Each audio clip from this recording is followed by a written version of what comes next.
राधे जय श्री कृष्ण। जय श्री राधे जय श्री कृष्ण। आज बहुत ही सुंदर और पावन दिन है। आज का दिन गंगा दशहरा के नाम के रूप में मनाया जाता है। आज के दिन सुबह ब्रह्म मुहूर्त में उठकर गंगा मैया का स्नान करके ध्यान करके भगवान को जल अर्पण किया जाता है। आज एक भी बहुत ही सुंदर और पावन दिन है। आज फादर्स डे है। हम सभी अपने युवा भाइयों से अनुरोध करते हैं कि अपने माता पिता के श्री चरणों में प्रणाम करके उनका आशीर्वाद प्राप्त करें। माता पिता का आशीर्वाद देवताओं से भी दुर्लभ हुआ करता है। जो देवता आशीर्वाद देते हैं, जो भगवान वरदान देते हैं, उससे कई गुना ज्यादा माता पिता का आशीर्वाद होता है। मैं आपको उदाहरण के तौर पे बता देना चाहता हूँ। एक समय की बात है जब कार्तिक भगवान और गणेश जी के बीच में विवाद हो जाता है। विवाद इतना बढ़ जाता है कि दोनों ये कहते हैं कि हम श्रेष्ठ हैं, वो कहते हैं कि हम श्रेष्ठ हैं। दोनों के बीच में जो नारद भगवान आ जाते हैं। नारद जी कहते हैं इसकी श्रेष्ठता कौन है, क्या है, इसका तो एग्जाम होने के बाद ही रिजल्ट आएगा, तो हम आप लोगों की परीक्षा लेंगे। नारद जी ने कहा कि इस संपूर्ण ब्रह्मांड का जो व्यक्ति सबसे पहले चक्कर लगा के आ जाएगा वो सबसे बुद्धिमान और सबसे श्रेष्ठ माना जाएगा। कार्तिक भगवान अपने मयूर वाहन पर सवार होकर पृथ्वी का भ्रमण करने के लिए निकल पड़ते हैं। ब्रह्मांड का भ्रमण करने के लिए निकल पड़ते हैं। इधर गणेश भगवान जी क्या करते हैं, अपने माता पिता का चक्कर लगाने लगते हैं, अपने माता पिता का भ्रमण करने लगते हैं। जब कार्तिक भगवान भ्रमण करके आते हैं तो कहते हैं कि मैं तो पूरे पृथ्वी का भ्रमण करके आया हूं और इन्होंने तो इधर ही चक्कर लगा लिया, ऐसे कैसे संभव है। नारद जी ने कहा कि माता का स्थान इस पृथ्वी से भी बड़ा है और पिता का स्थान आकाश से भी ऊंचा है।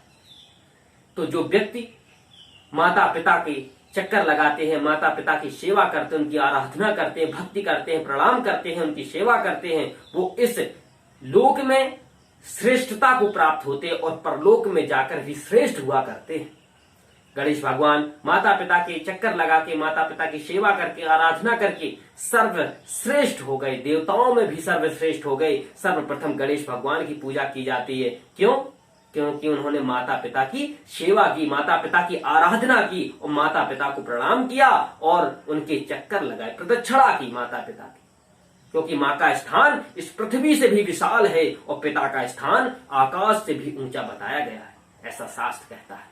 तो मैं अपने युवा भाइयों से अनुरोध करता हूं और उनसे विनम्र भाव से कहता हूं कि अपने माता पिता की सेवा करें, माता पिता की आराधना करें, जिसके परिणाम स्वरूप जो वो आपको आशीर्वाद देंगे, ऐसा आशीर्वाद आपको देवता भी नहीं दे सकते।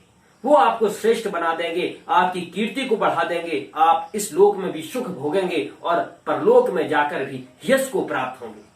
मैं आपको एक और उदाहरण देना चाहता हूं। मैं रामायण कालीन आपको एक उदाहरण देना चाहता हूं।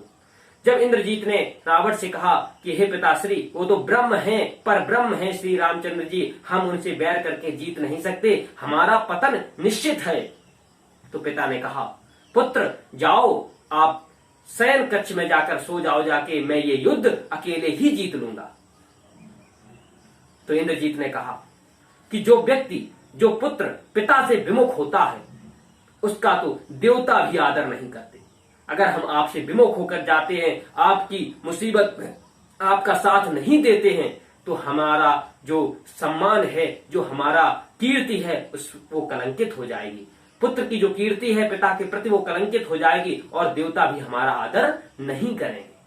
तो मैं आपसे अनुरोध करता हूं, एक राक्षस प्रवृत्ति का व्यक्ति भी ऐसी अपने माता पिता की प्रति भावना रखता है। हम इंसान हैं और सनातन धर्म से जुड़े हुए हैं। हम अपनी माता पिता की आराधना करें, उनके मंगल की कामना करें और उनकी सेवा करें। इसी में हमारा भलाई है, इसी में हमारा कल्याण है, इसी में हमारी कीर्ति है और यही हमको मोक्ष की ओर ले जाने में हमारी सहायता करेगा। आज के लिए इतना। जय श्री राधे जय श्री कृष्ण।